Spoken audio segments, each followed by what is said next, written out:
Hey everyone, welcome to Business Unchained, where entrepreneurs and business owners come together to power up on their journey to greatness. Bobby Masha is the founder and CEO of Greenridge Wealth Planning. All opinions expressed by Bobby and his guests are solely their own and do not reflect the opinion of Greenridge Wealth Planning. This podcast is for informational purposes only and should not be relied upon for any financial decisions. Clients of Greenridge Wealth Planning may maintain positions in any securities discussed in this podcast. You know, I'd love to say you're a legend. I don't think you're old enough to be a legend. Are you old enough to be a legend? I hope not. Well, I'm super excited to have you here because, you know, your name is well known especially in the New York community. I mean, that's kind of the heart and soul of where you built your business. I love some of the stories that I've been reading online, and especially centered around personal branding, because I think that that nuance of personal branding and that differentiating has separated you from the pack. And that's kind of been your mantra, refine that differentiating factor within your business. What were some of the mindset when you were in the first early stages of building your own business, thinking about the direction that you were going to bring Massey Knakal, the direction you were bringing, your profession, what was that looking like? Yeah, well, Bobby, let me go back to because I love the topic of personal branding, and I think it is completely misunderstood by a lot of people. And I will say that, we were creating content before we even knew that the phrase creating content existed. We were two young kids, Paul Massey and I, when we started in 1984. And I remember we got our first exclusive listing and we're like, hey, we got to let the world know we just got an exclusive listing. This is great. And it was, a little dumpy commercial building. It was about 4,000 square feet at 115 East 55th Street. We said, let's put a flyer together and send it out to everybody. Let them know we got this listing. And then ended up selling the building. And we're like, hey, let's put a little flyer together and send that out to everybody. And we always just said, look, we need to make people aware of who we are, what we can do, the fact that we've done this for other people and we can do it for them. And so it just kind of built on itself. And the first salesperson we ever hired at Massey Knakal, Ed Winslow, who we hired in 1988, has taken what we did in terms of a marketing program and coined the phrase proof stacking. And he just came out with a book called Proof Stacking. And he said that basically what we were doing, we were stacking proof. We were creating proof pieces, continued to send it out, and you send it out month after month after month after month. You're stacking proof that you can do the business that you're in. You've done it for other people. You've done it successfully, and you just keep doing it and doing it and doing it. So I think, so why do you do that? Well, you do it to become known. Why do you want to become known? And this gets all the way to social media and all the different market presence campaigns we have. In New York City, there are 176,000 investment properties owned by 250,000 owners. I make a lot of cold calls. I can't call 250,000 people. So I need people to call me. I need people to know who I am and what I can do.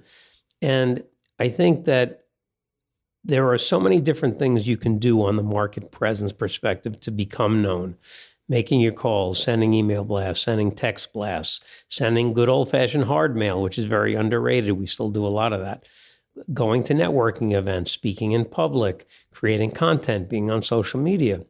And I think the people who misunderstand what the objective of all of this is think, oh, well, you just want to be out there. You want to be quoted in the paper. You want to be on TV. It's all about you. And that's not it at all. Those people completely miss the boat.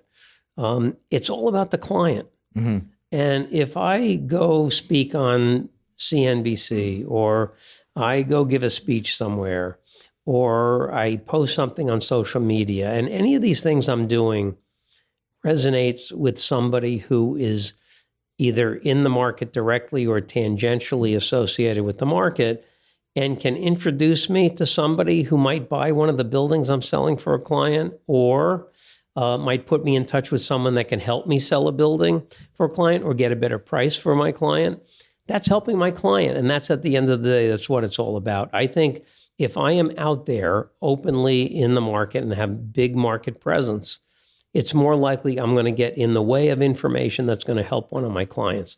And that's why I do it. It's all about the client. It's not about me. Well, as you started to build some of that influence, before you could get on such platforms like CNBC and maybe afford to be able to do some of the larger things, as you start to think about building your own reputation or your proof stacking, what are some of the things that were working for you, and how did you determine whether or not they were working in terms of getting in front of the right people? Yeah, hard mail was a great thing we did. I mean, before email became popular, we were sending out 3 million pieces of mail a year. So think about what our printing costs were. Think about what our postage was. But that stuff really sunk in with people. We started doing a newsletter. Newsletter started as 4 pages.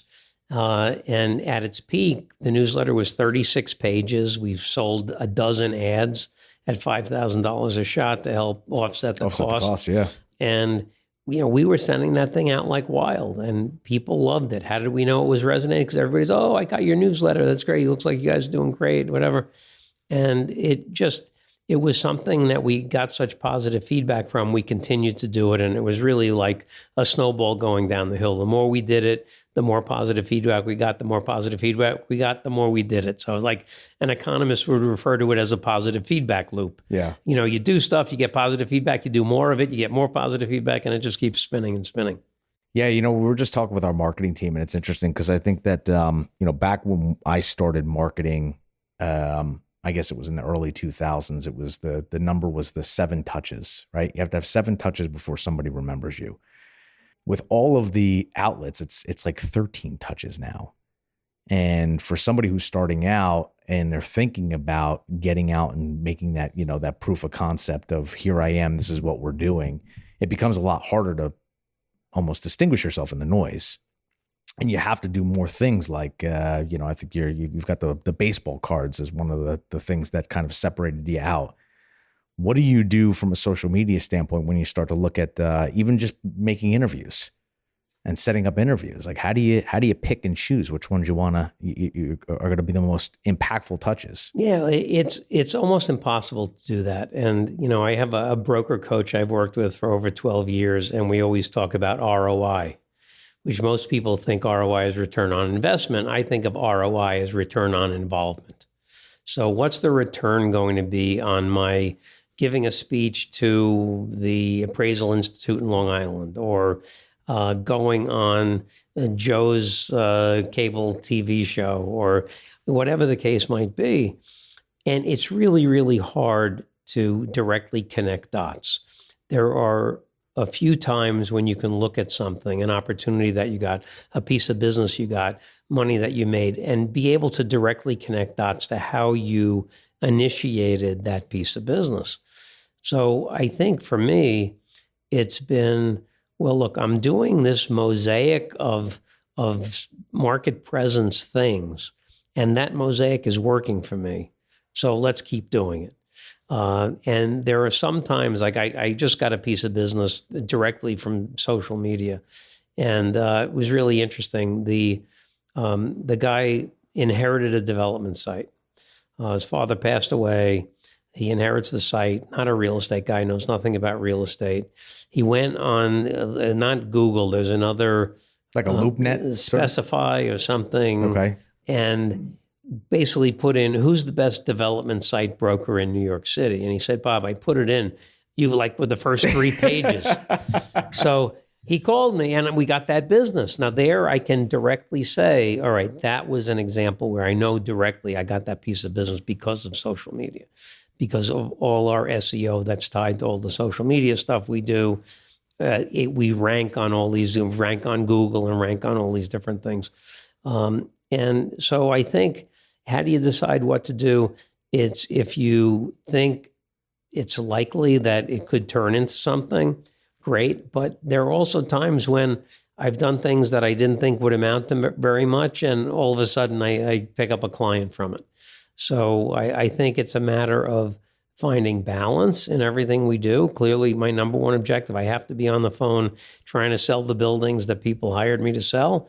But you have to be doing all those market presence things and mixing in your time with social media. I have a great social media manager, Mo Regalado, And, she does all the posting and editing and film processing and all that stuff for me. I write all my own content, but she does all the hard work of getting it online and things like that. But you have to find the right mix of everything, the right cadence. Otherwise, you can go down rabbit holes and get off track. And when I first got into social media was basically January of 2023. There was a point in late February or March where I found myself like online like 3-4 hours a day. I'm like, what the heck am I doing? So now I have a goal. You in. Yeah, I try not to do social media for more than 30 minutes a day. There's some funny stuff out there that can catch you for longer than 30 minutes. You have to try to find the right cadence. But how do you decide what to do? It's about time allocation and allocating time to certain types of activities, and then just let probability take its course. So you get out of the business. You're stuck now with Cushman for 5 years. When did you start BKRE? What year? I started BKRE about 1 year ago. So we sold the business in December of 2014. I was on a 5-year contract at Cushman. Brings you to about COVID. But our contracts were shortened because Cushman breached our contracts. They brought in another investment sales team from New York. And I don't blame them for doing it. If I owned the company, I would have done the same thing. But that enabled us to renegotiate our deal. We reduced it from 5 years to 3.5 years, got a couple of more bucks, got a couple of more support. But after 3.5 years, it was clear I was going to leave the company. Had been talking to a lot of shops. I thought very, very briefly about starting my own shop again. But one of the interesting things about running your own business is that Paul Massey and I ran Massey Knakal like it was a small family business. And most of the time it was, but we're up to 250 people. And we still ran it like a small family business. We knew everybody's spouse's name. We knew their kids' names. We knew where they lived. Did they have pets? What were the pets' names? And so 2008, 2009, when we had to fire 25% of our people to survive, it really ground me to a pulp. And I think that experience was still so fresh that I didn't want any part of running my own business again. So I figured, hey, the market's been doing fairly well. Let's go to another big shop. And if the market, craters or something, then, at least we'll be at a big firm. They'll be able to weather the storm. Little did we know that big public companies probably react to changes in the market more so than private companies, because if the stock's going to go down by 3 cents, hey, we got to change something. So went to JLL in September of 2018. Brought 53 people with me from Cushman, all of whom had been with me at Massey Knakal. And 53? 53, yeah. Okay. And I was at JLL for about 6 years. About a year after we got to JLL, they bought HFF. They bought HFF on the proviso the HFF guys would run everything. And they didn't like my access to the media, although that was such an important part of my business that I actually had in my contract at JLL that I had unfettered access to the press. Why didn't they like that? They are very company-oriented. So it's too much about you and your name and your brand. They wanted it to be more about them. Right. I don't think that they fully appreciated the fact that my perspective on personal branding is in the client's best interest. It's not necessarily in my best interest. If you look at it superficially, you could say, oh, this is all about you, but it's not all about me. I want to do the best job for my client. If I don't do a great job for my client, nobody's going to hire me. Right. You need clients in order to do that. It's a perpetual cycle. Right. So I think it's just a little of oil and water. And I think that's why they got rid of me. So they fired me on February 14th, Valentine's Day of 24. And 10 minutes later, I was in my map room making calls and trying to figure out what I was going to do. And I said, you know what? There's not a platform in the city that really was accretive to what I was doing after having been in the business for 40 years. And I said, you know what? It's time. Like the all the negative feelings associated with that 08-09 period had kind of subsided. And I said, you know what, let's go do it again. I'm not gonna become a giant company again. I don't want to get to 250 people like we were in the MK days. And I think with AI today, 15 or 20 people can probably do what it used to take 100 to do. But back to my entrepreneurial roots, and BKREA is just a little over a year old, and we're off to a great start. I'm having fun again, and love being a business owner. So if you think about getting into business the first time, 1984, obviously the landscape's different. What was majorly different when you had to do it all over again? Oh, well, I mean, technology for one, vastly different. And, I'm saying your approach. When you look at I'm going to do this again. How did you look at your experience, and what were some of the key elements that when you went forward to create BKRE, you were like, learning curve, obviously you've gone through the steep part. How did you approach it a little differently second time around? Well, I think looking at how to be different is one of the things that is necessary. And I've always tried to do that. I started my career in 1984. Paul and I started Massey Knakal in 1988. When we started the company, we had no computer on our desk. There's no fax machine, no cell phone. We carried rolls of quarters around to make calls from payphones. So technology has changed dramatically. But, when we started Massey Knakal, we wanted to make it different. We wanted an easy way to differentiate ourselves from everybody else that was doing investment sales. So how did we do that? We devised this territory system, and we put one broker into each neighborhood and said, become the expert in this neighborhood. Know what makes this neighborhood tick, who's buying, who's selling, what new developments are going on, what zoning changes are proposed, what creates value in this neighborhood. And we had a bunch of guys in these different neighborhoods that really knew their market. And that was a very, very big reason why we were able to differentiate ourselves from everyone else. And that differentiation led to a competitive advantage. And everybody's seeking a competitive advantage. It was a great way to get a competitive advantage. Similarly, when I got onto social media, people had been after me for a while to get on social media. Most of my friends are in the real estate business, and I'm out talking about deal stories. And they're like, "Hey, BK, you gotta tell these stories on social media. People would love this." And so I succumbed to peer pressure, got onto social media January of 23. And I looked at the field of what brokers were doing. And most brokers were saying, "Hey, I just listed this. I just sold this. Very, very little detail." And I said, you know what? What's the most interesting thing about our business is the behind the scenes stuff. What drove the seller crazy? What drove the buyer crazy? How did the deal, deals die 3 times before they make? What caused the deal to die? What resurrected the deal? What were the push and pulls? What got the switch inside the owner's head to go one way or another? And so I tried to do a couple of things differently with my social media presence. One is telling the deal stories from the behind the scenes look, doing some motivational stuff, conveying the lessons learned. One of the things that Paul and I did when we started out, we thought we knew everything. So we didn't ask more experienced people for advice. And consequently, we made thousands of mistakes. Learned from most of them. I was going to say, you learn from a lot of those, hard way sometimes. Didn't make the same mistake twice very often. And so I have a Knakal Nuggets series, which are lessons learned over the 40 years of doing this. And so we ran the series of 100 nuggets.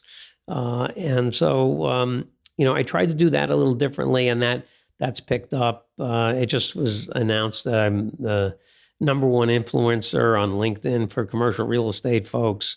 And that's the second year in a row. Last year I was #2 on X. Those rankings haven't come out yet, but it caught on with people. So I'm starting BKREA, and how am I going to be different again? Well, at this point in the market, it's very clear that AI is becoming very dominant. And it is literally changing the world. And as I mentioned, 40 years ago, no computer on my desk, no cell phone, no fax machine. I think the extent to which the world has changed over the last 40 years is remarkable. but the extent to which it's going to change over the next 5 is going to blow this away. And so I said, AI is such a big thing. I got to get somebody to do it. And I'm a big fan of the books written by Dr. Benjamin Hardy and Dan Sullivan. And one of the books is Who, Not How. And the thesis of that book is when you say, hey, I have a good idea, how am I going to do this? You're asking yourself the wrong question. It's, hey, this is a great idea. Who am I going to get to do this for me? So that's a real Dan Sullivan, the assistance part of it. Don't do it yourself. Build the business that's self-managed, right? Yep. And so first person I hired was my COO, Seth Samowitz, who's an AI guy. He started AI companies. He worked in driverless cars for 6 years. And he's been great with integrating AI into our platform. So that was one way we tried to be a little different. The other way is that in New York City, I sell a lot of land. Now, there's not rolling open pastures of land in New York City. So often to create a development site, you have to buy up a bunch of small buildings, knock them down, and create a piece of land on which to build a new building. And the legislative parameters that guide what you can do with land have been changing. There are new tax abatement programs that have gone in, a whole bunch of new stuff. So I said, you know what? I've done a lot of land. I want to focus more on land sales because I have a reputation for being the land guy in New York. So I'm going to do real estate brokerage like a developer would do it, not like a broker would do it. And how's that? So I went out and I created a policy and zoning SWAT team. I have a zoning attorney, a zoning consultant, an architect, a data guy, a policy guru. And we basically can look at a development opportunity, whether it's conversion of an office building to residential or a ground up development site. We can fully analyze that property within 48 hours. And know to a T how to maximize the value, how to maximize the density, what programs to take advantage of, how you can create real value in the site. And it's been working great. So what's the size of those deals? Our average deal size is about $42 million. Okay. So sizable. Yep. You seem like a super happy guy.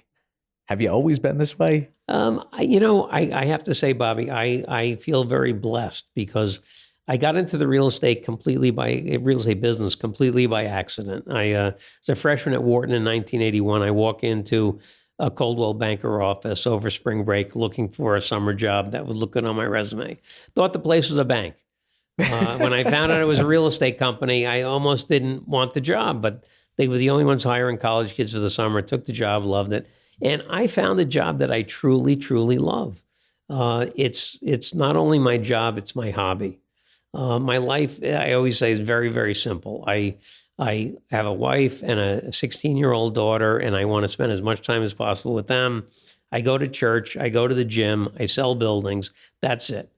And, if my wife and daughter were away for the weekend on a girls' trip, I'd be selling buildings all weekend. That's my life. So I'm very happy. I love what I do. Have you always had this kind of mindset throughout life, or have there been moments in time where you've had major shifts in your mindset? What's the inside the mind of BK look like? Yeah, no, I think I've always been someone who went all in on the things that I was doing. They say if anything is worth doing, it's worth doing well. And so, like, my favorite days when I was a kid, and I grew up here in Maywood in Bergen County. Oh, did you really? And right. My favorite days were snow days. And my mom had trouble getting me out of bed every day to get to school. But on a snow day, I was up at 6 o'clock. I was out with my shovel. And as a 10-year-old kid, I'd make $300 shoveling sidewalks and driveways. And in the 70s, that was a lot of money for a kid. I bought a lot of baseball cards with that, though. But I'd get up at 6 o'clock, get out and start shoveling. I wouldn't come home till 5 o'clock, and the whole day shoveling. And, when I collected my baseball cards, I wanted to have the best baseball card collection that existed. And, I played a lot of sports as a kid. I played basketball through high school and baseball through college. And, I was one of those guys who was the first one to practice, last one off the field, and just always had the mindset that if you're going to do something, go kick some ass. Why do it halfway? And, in real estate, kind of the same thing. I absolutely love it and feel very, very lucky that I stumbled into this job because it's really been great. How did that mentality shift during that 2009 with the crisis and everything? Did you still stay steadfast in the sense of like, I love what I do. I love this. This is just a shitty environment and I got to make it through? Or were you ever contemplating, what are we going to do if this doesn't work? Yeah, no, I will tell you that, look, don't get me wrong. This is not peaches and cream every day. There are days you're pulling your hair out and it's frustrating and everything else, but generally I really, really love it. And, we've gone through some very tough times. As I said, we started the company in 1988. The stock market had crashed in October of 87. Back in those days, things moved a lot slower. So 88 was actually a very good year in real estate. Market started to really get tough mid-89. And during the S&L crisis, we ran the business on credit cards for 3 years. I ran my personal life on credit cards from 1988 to 1998. We were always plowing money into the business to keep the business going. What was that like on you? Remarkably, I don't remember feeling anxious or nervous or anything. And I'm telling you, I was so addicted to credit cards. I had, as a relatively young kid, I had $180,000 in credit card limits. And for those 10 years, my net worth fluctuated between 0 and minus 180. I'd be minus 30, minus 50, minus 95, minus 120, close a deal, and back to minus 30. And it just kept bouncing around in that area. But whenever we had a couple of bucks, we kept, buying new equipment for the company or buying new, doing new marketing initiatives to keep the thing going. And so when we went through tough times, like after 9/11, we were very counterintuitive. In fact, that was a huge inflection point. 9/11, think about what was going on. It wasn't just 9/11. The nation was in a recession. Yep. Dot-com bubble burst. We had come something that impacted the real estate market. We had the Russian credit crisis that happened a little bit before that. And then we have 9/11, and all of a sudden companies are downsizing, laying people off. And up to that point, Paul and I had been interviewing everybody ourselves. And we said, you know what? New York is tough. We're going to bounce back. And look at all these great quality people that are out of work. Let's go hire a head of HR and hire all these people.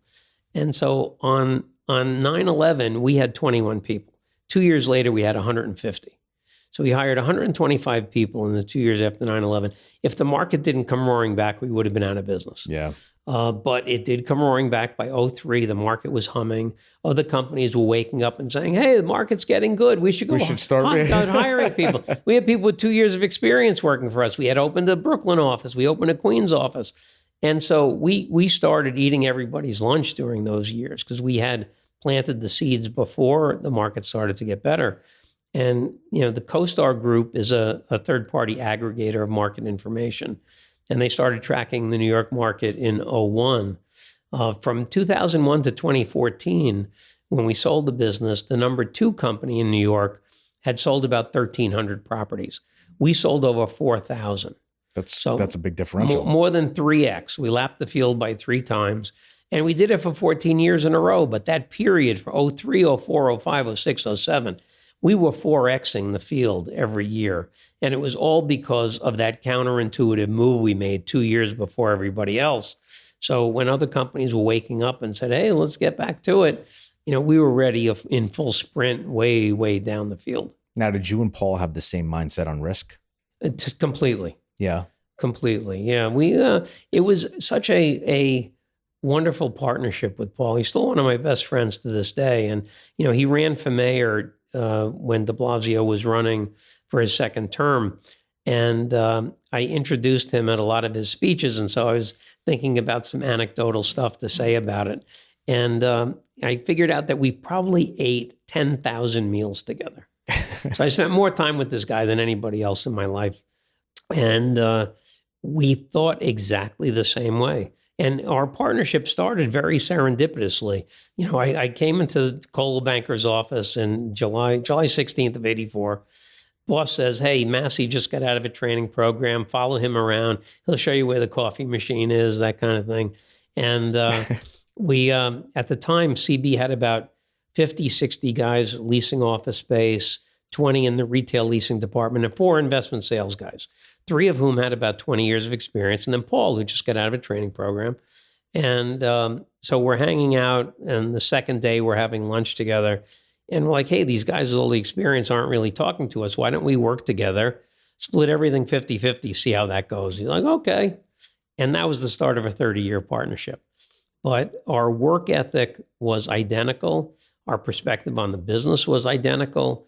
Interestingly, so many people would say to us, they'd come to us with a problem, and they'd go through this whole thing. Hey, I don't know what to do. The buyer said this, the seller said this. You know, how do I get through this? And I'd give an answer, and they'd invariably say, oh yeah, I met with Paul. He said the same thing, like every time.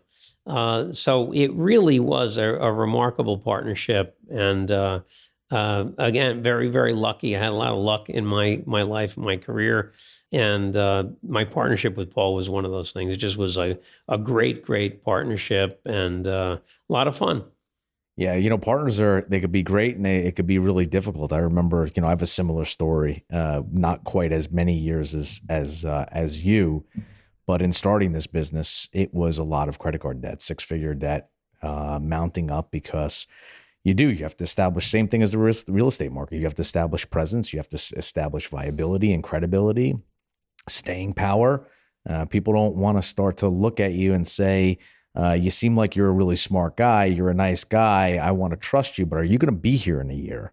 Mm-hmm. So that took a lot of time to establish myself in the space. And I had a similar situation. The unfortunate part about it was the work ethic didn't quite match up. And I partnered up with a guy who's an unbelievable human being, and still a very good friend to this day. But when the credit card debt started amounting and we were going through some financial troubles, it was a little difficult for him to take. He didn't have the same risk tolerance as I did. Yeah, Bobby, let me tell you something. You bring up a great point, work ethic. I think that is the number one thing that will determine whether a partnership is going to work or not. I think over 30 years, if you added up all the hours that I worked and all the hours that Paul worked, I will bet you there's less than a 10-hour difference over 30 years. We both worked the same, and we started doing everything together, interviewing people together, putting reports together, painting the office together, taking the trash out, whatever it was.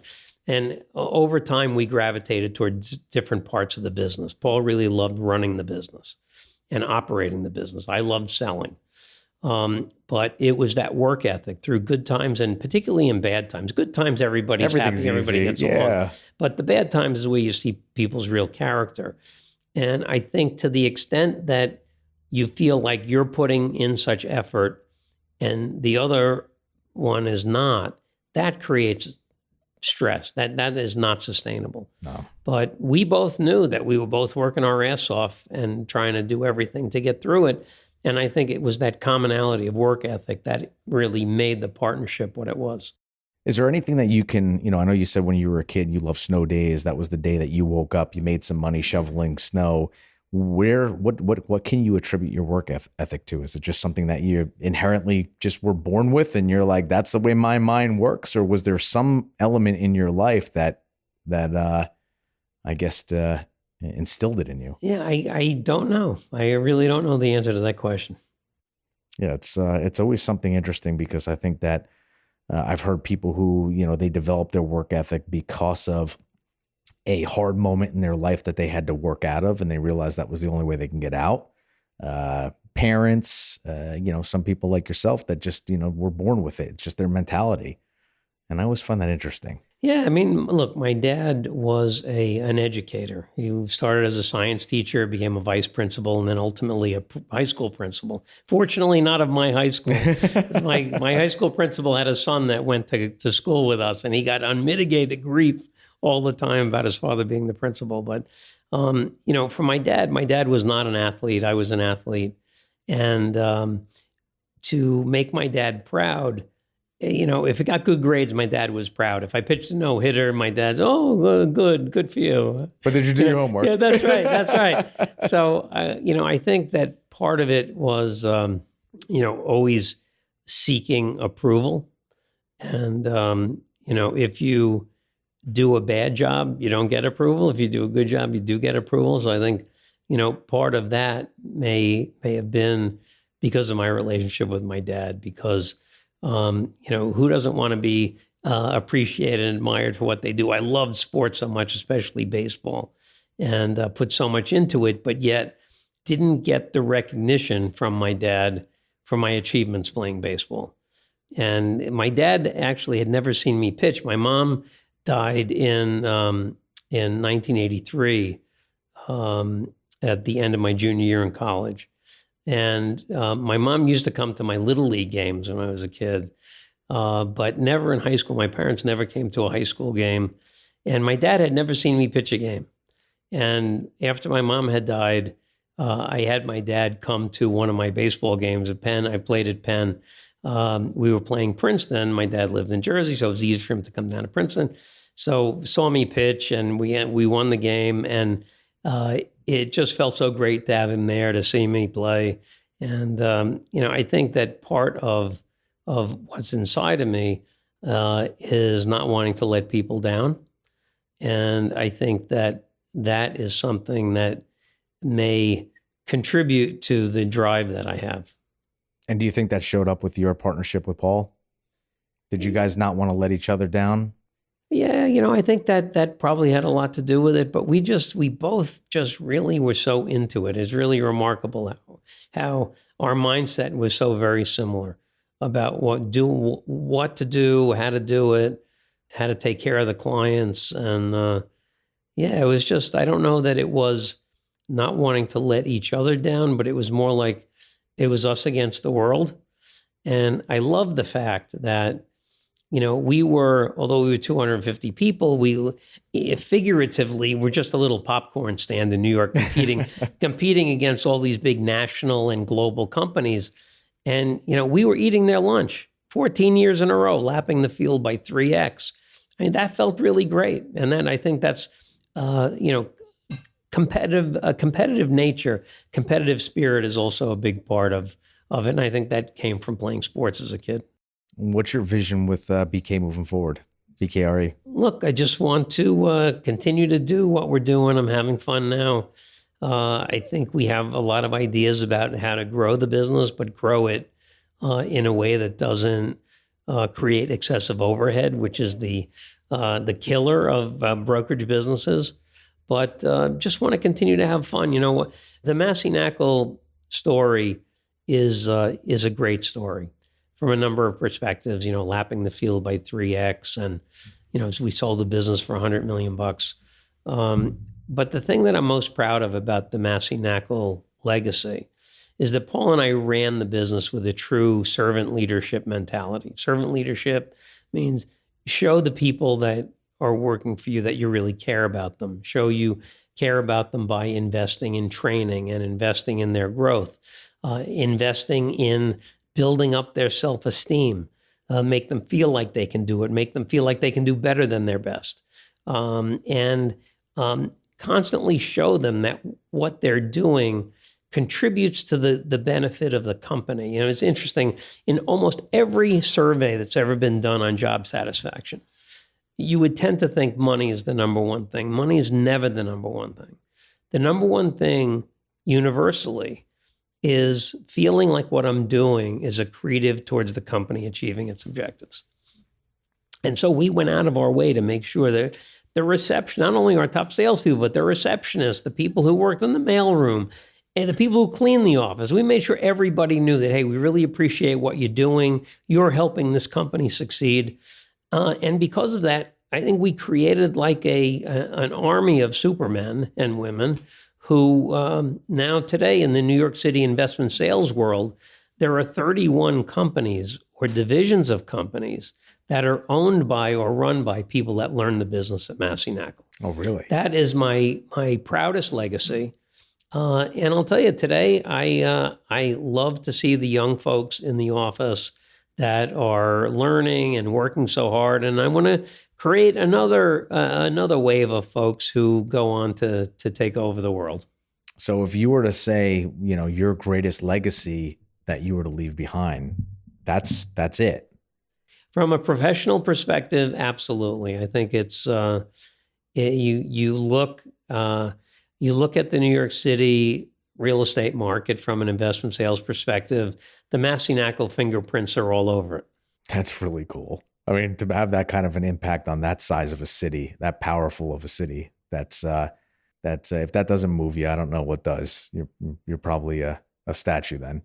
No, it's great, and whenever I'm competing with those guys, I want to kick their butt. But if I'm not competing with them, I wish them every success in the world. And they've gone on to do some really great things. I'm very proud of them. So before we wrap this up, because I want to be conscious of your time, and I really appreciate you coming by, but I want to get a little bit of your insight. You'd mentioned AI. You don't want the overhead. There could be AI can do the job of 15 people in the prior, the prior organizational structure that you had. What do you see with the changing landscape of demographics, and every baby boomer will be over the age of 65 by 2030, this massive generational transfer of wealth, New York being the epicenter of wealth? Where do you see that real estate market going in the next 5 to 10 years, and where do you believe the opportunity is going to be? Well, I think understanding how AI is going to impact the market is one of the things we look at every day. And AI has the potential to be extraordinarily powerful, but generally is going to be hard for the real estate market to be able to implement to its fullest potential. We're using AI in 3 ways. We use it on the prospecting front, and we use it on deal execution. And those are 2 funneling processes. So deal execution, meaning selling a building. But what we do, we're sending out information both on the prospecting and the deal execution front. We're sending out information to thousands of people, whittle it down to hundreds, whittle it down to dozens, whittle it down to a few. AI is great for making that process more efficient and effective. Where AI has the biggest potential is in data interpretation. AI can do millions of calculations in a second. The problem for the real estate industry is that most data sets are really terrible. And there's nothing AI can do to make the data better. Right. That has to be done the old-fashioned way. Absolutely. And I've talked to data guys about this and quants and everything, that there's no solution, no AI solution for making data better. You have to start with really good data. And that's one of the things we're excited about, is that our data sets have great integrity. They're 40 years old. The methodology used to calculate the data has been the same every time. And that's what's really important, because the absolute numbers don't really mean anything. It's the direction the numbers are going in over time. Oh, are they going up? Are they going down? How much are they going up? How much are they going down? And the integrity between the numbers in a data set are meaningless unless the methodology for calculating the data is the same. Everybody has different methods of calculating data. And what I mean by the relationship, if I tell you, you're not a real estate guy in New York, Bobby. So if I tell you that in 2019, there was $26.3 billion of investment sales value, you don't know what to think about that number. But if I tell you that in 2015, at the peak of the market, it was $57.4 billion. In 2020, during COVID, it dropped to $11.1 billion. The 26.3 starts to have some feel to it. Right. It's relative now. So in the same way, that's everything about data is up, down, how much, where compared to last year, where is it? And so you have to have integrity in your data sets. And if you're not calculating the numbers the same way all the time, it falls apart. So AI, tremendously powerful. 6 months from now, everybody in the real estate industry is going to be using virtual assistant brokers to help with all kinds of tasks. But the real power that AI has is going to be very tough to harness because of the lack of quality in data. If you look forward, is this going to be something that you've entertained a family business? Does your daughter have shown any interest in what dad does? My daughter is the biggest sports fan in the world. She loves ice hockey, plays ice hockey fan. The kid watches the draft. And my daughter Sophie thinks what dad does is the most boring thing in the world. She has no interest whatsoever in getting involved in business. My wife works in the business. My wife has handled our personal finances for many, many years and is the comptroller of the company. So we get to work together, which is nice. But man, my little girl, no interest in real estate whatsoever. Have you brought her to work? Have you given her the opportunity She's to been kind of shake around the trees? Been in the office a few times, but no interest at all. I have my 9-year-old. I have 3 kids, a 15 to 13, and a 9-year-old. And my 9-year-old daughter's so excited to come to work. And she says, Dad, what are we going to do? I said, I don't know. What do you want to do? She says, I want to do meetings and talk to people. I said, oh, yeah? She says, yeah, I want to do meetings and talk to people. I want to see what's going on in their lives and how we can help them with their wealth. How we can help them? This is fantastic. All right, what are we doing here? We setting up for G2? What's But inevitably, she'll walk through the door.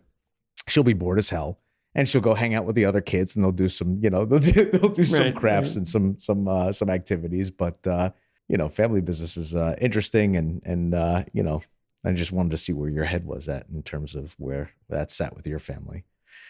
So you mentioned, from a professional legacy, what you were most proud of, and you made sure to distinguish that. I'd love to hear what your personal legacy, maybe something that you've done that hasn't been recognized already by media or your social media presence, or isn't right in everybody's face. What is the one thing that you'd be most proud of? Yeah, well, I think that the real estate industry in New York has a very proud tradition of philanthropy.